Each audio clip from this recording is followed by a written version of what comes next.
Decision making is one of the most important skills. We all have to make decisions every day. Whether you're investing in the stock market, you're trying to decide which college to attend or which course to take, we all have to make decisions, and these decisions are very important because they affect us and they influence our future very, very strongly. So decision making is therefore one of the most important skills. But how do we take decisions? How does the mind process information? Why do we oftentimes take the wrong decisions and show poor judgments? What is the importance of intuition and logic when we process information and try to make the best decision? There is a lot of very, very exciting research that has been done in the past 40, 50 years on this topic, and we have learned a lot about the way the mind processes information, the reasons why people make wrong decisions, and how to improve it, how we can actually improve the way we make decisions and make better, smarter decisions. So that's what I'm going to explore in this series of videos.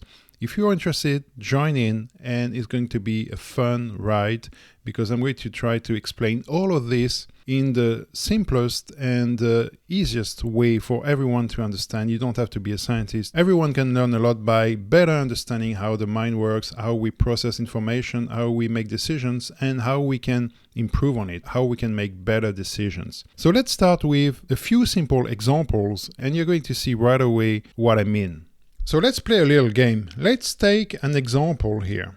We know that someone called Mary has studied music theory, and we also know that she likes to bike.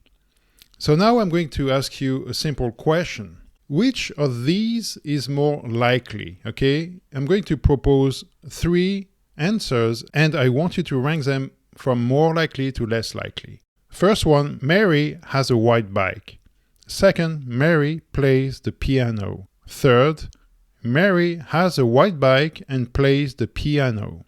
Okay, so based on the information I gave you, which is written at the top, which of these do you think is more likely? The best is if you pause this video now, think about it, take the time you need, and then when you're ready, just press the play button again, and I will give you the answer, all right? Okay, so let's have a look at the answer now. Here is the answer. Both A and B are as likely, and they are more likely than C. How many of you had actually found the right answer? Now let's have a look at another example. Actually, the question is the same. Which of these is more likely? This time, the difference is that we don't know anything about John, okay? You have 3 possibilities. John has a red bike. John plays the piano. John has a red bike and plays the piano. Which of these is more likely? Same thing. Pause the video here, just think about it for a little bit, and then press again the video to see the answer, all right? And the answer is, again, A and B are more likely than C. Based on the information we have, we cannot decide if A is more likely than B, but both A and B are more likely than C. That's the important thing to remember here. And yet, when asked these questions, most people think that answer C is the more likely. Why is that? And there are several reasons for this. We're going to explore some of them in this series of videos, and you're going to see it's very, very enlightening. But first, let's have a look at a very important and basic law of probability. This law says that the probability that 2 events will both occur can never be greater than the probability that each will occur individually. This is taken from a book from Leonard Mlodinow, a very good book by the way, but if you open any probability book, you will find a very similar formulation to the one I just wrote here. So that's a basic law of probability, and yet most people do not apply this law when it comes to making decisions. This law is very logical, but the way we process information, the way we make decisions is oftentimes not logical and goes against this basic law. Let me give you another example. Let's look at a simple diagram that will explain this law. Here we have an event A, which has a certain probability, and an event B, which is less probable. The probability of A is greater than the probability of B, which is expressed here. Now, what about the probability of both A and B?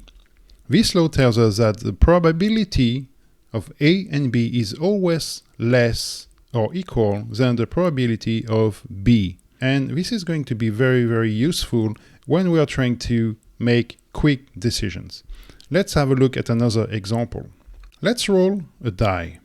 This die is a little bit special because it has 2 red faces R and 4 green faces G. If you roll this die many times, you're going to get a sequence of green and red in some order which is unknown. So if you roll your die, you're going to get, for example, this kind of sequence. We don't know what it is exactly, but let's imagine the die is honest, it's not biased. You're going to get a sequence of green and red. And now one interesting question is, which sequence is more likely to occur if you roll the die 20 successive times? And I'm going to give you 3 possibilities. The first one is, as you see here, R, G, R. The second one is G, R, G, R. And the third is G, R. Now, as a little exercise, I'll let you think a little bit about this problem. Which of these 3 sequences do you think is most likely to appear if you roll the die 20 times? Let us know in the comments below what is your answer, and in the next video I will give you the answer, and I will also compare it to the answers of a large number of students that were asked the same question in an experiment at Stanford University and the University of British Columbia. So stay tuned to find out the answer and to know which of these sequences is most probable according to these students. So thanks a lot for watching. I hope you enjoyed this. If you liked the video, give it a thumbs up and also consider subscribing to the channel, because that will really help to make this channel grow and to bring you more and more videos in the future. So thanks a lot, and I'll see you in the next video.